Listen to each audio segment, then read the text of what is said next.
Make a leather bracelet with me and Beadalon's Tying Station. Thanks for joining me here today on YouTube. Let's have fun learning. Thanks for joining me today. Today I'm going to show you how to make a leather ladder bracelet using the Beadalon Tying Station. This is a really handy tool to make leather bracelets. You can also use it for macrame. I'm going to show you the box. You can use it for a couple different designs, and it's a great tool to make bracelets with. So I'm going to use it with leather today, and here's a close-up of the bracelet. I just finished with it, and I'm using a button closure, and I have some tassels, and it actually makes it a lot easier to create this style of bracelet. So this is what the tying station looks like up close, and the top is with the wing nut here, and the bottom, it's just fun. It's really fun to work with.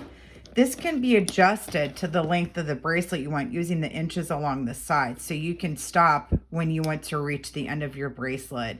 So that way it helps you with sizing.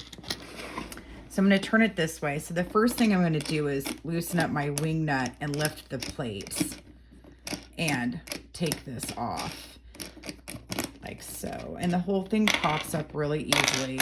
And I'm going to take my leather. I'm using 1.5 millimeter leather, and I'm cutting 2.5 feet. You want to have enough leather to tie your knots and go the length of the tie station and have space to create your loop at the end as well for your button. So I'm going to measure this down here a little bit. I'm going to go the full 10 inches here. That way I have enough to create a closure and a little extra. I always say a little extra is better than not enough, so you don't have to start over. So take your leather and fold it in half equally and tie a knot at the top, forming a loop. And this loop will be where your button goes through. So you do want to make sure before you tighten it all the way that your button will fit through this loop comfortably. So I just grabbed a button, and I'm just going to make sure it slides through my loop, and then I have enough space, so I'm going to tighten up my knot. So once you're done with this part, you want to take your loop and put it over the top prong here of your tying station and put your flat plastic disc on here as well as your wing nut and tighten. And this will hold your leather in place while you're working on your bracelet. You do want to make sure it's down tight enough to hold your bracelet nice here in the center. I don't want to do too tight. I don't want it to squish my leather flat, but this is enough to where it keeps it in place without marring it at all. And then you're going to find your desired length along the inches here. I'm going to go with 7 inches and turn this flat. And everything's nice and loose. So I'm going to grab each side of the leather, and I'm going to slide it underneath this plastic plate here. You want to bring your leather down nice and tight and find your location again of how long you want your bracelet, and then tighten down your wing nut. And this will hold your leather in place so you know how long your bracelet will be when you're finished. So heading back up to the top here, we have our leather tied down. Everything is in its spot. And next we're going to grab our cording. So I'm using Slon cord, and this is TEX210 medium weight. I picked it because of how thin it is. I'm working with 8 millimeter stones, and these particular stones, the drill I think is like 1.5 millimeter, maybe 2 millimeter on the interior. So I'm using this. This is a nice thick cord. It's very strong, but it's also thin enough to fit through most stones. So I'm going to cut about 3 feet of cording, and I'm going to take both ends, join them here so I know where I'm making sure that my yarn here, my thread here is centered with my loop here at the top. And I'm going to take this and slide it underneath my leather like so. So that way it's equal amount of thread on each side. You just want to double check it again. Okay, I'm good. And I'm going to take it, I'm going to tie a knot underneath my top knot here with my cord. And I'm going to do a couple knots. That way it's nice and tight and it doesn't move as I'm working with my stones on the bracelet. So you just want to tie it nice and tight, just like this. Just a couple of knots, and it will hold in place nice and secure, just like that. All right, so it's on there nice and tight.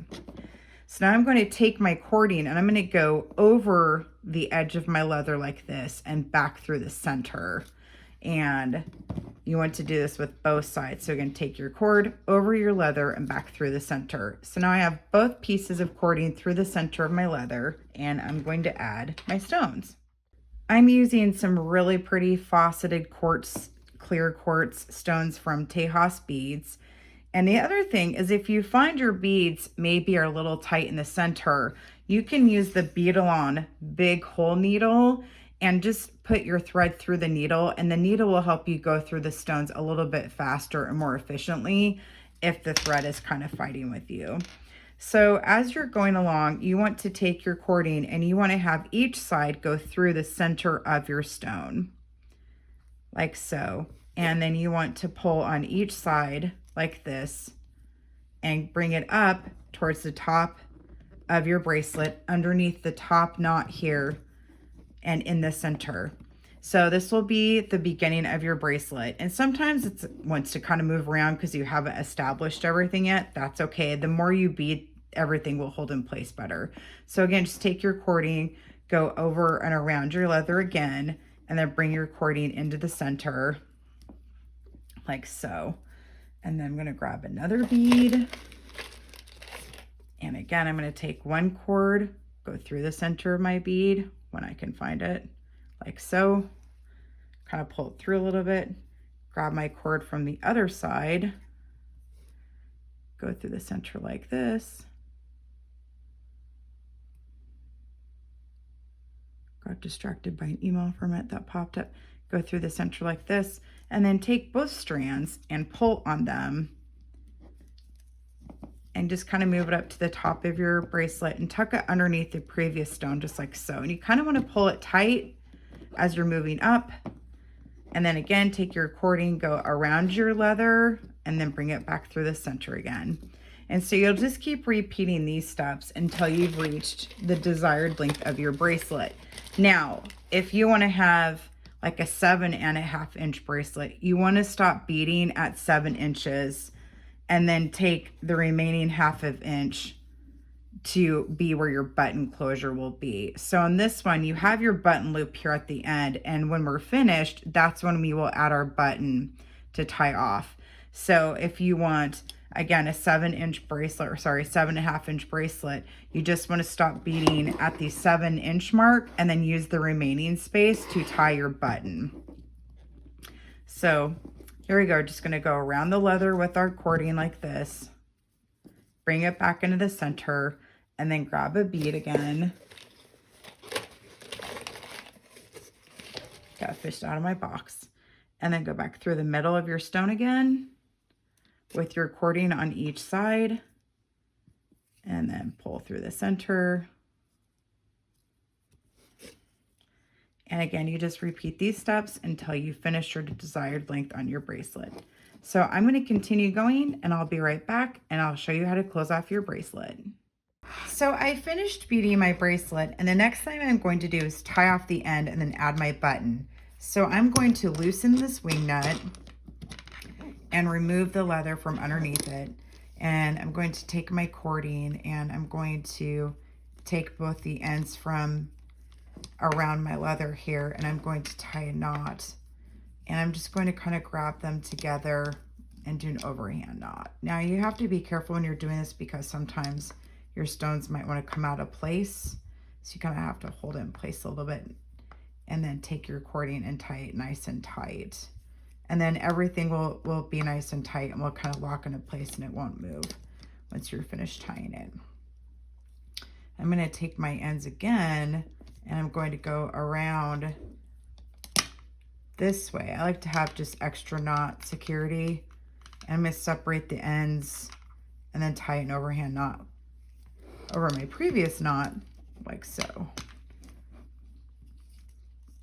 And I'm going to do one more time. And then I will cut off excess cording. And I'm now going to pop off the bracelet off the top here. There we go. Put this back in place. This is such a great tool. It's really efficient for doing ladder bracelets. And I'm going to cut off my excess cording down here, my scissors. And I'm going to take one side of my leather and slide the button on and tie this together. And you want to leave a little bit of a gap, that way you're not moving in too much to the base here, so you have room for the button to fit through your loop. And I'm just going to tie a knot like this. You could probably do it like this way. You could probably do it this way. Actually, I think I'm going to do it this way instead. And take your 2 leather strands and just kind of tie a knot like so. Pull it nice and tight. Here we go. And then you can use this as a tassel and add beads. I did a bracelet earlier where I kept it as a tassel and just added a couple simple beads on the bottom. Or you can trim down your cording if you don't want to have a tassel. It's up to you. And then you take your loop and slide it around your button. And here you go. And you finished a ladder bracelet. And everything's on there nice and securely. My beads aren't popping out. It's on there nice and neat. And I have a button and my clasp and everything fits great. And again, if you wanted, you could have a tassel or you can just trim them off short. But here you go. You've now made a ladder bracelet. Thanks for joining me today. I really appreciate it. And thank you for liking and subscribing to my channel. I really appreciate the support. You can find me on Instagram, Facebook, Pinterest, and TikTok. And as always, at AndriaBieberDesigns.com. You can always send me an email if you have any questions. Thank you so much and have a great day.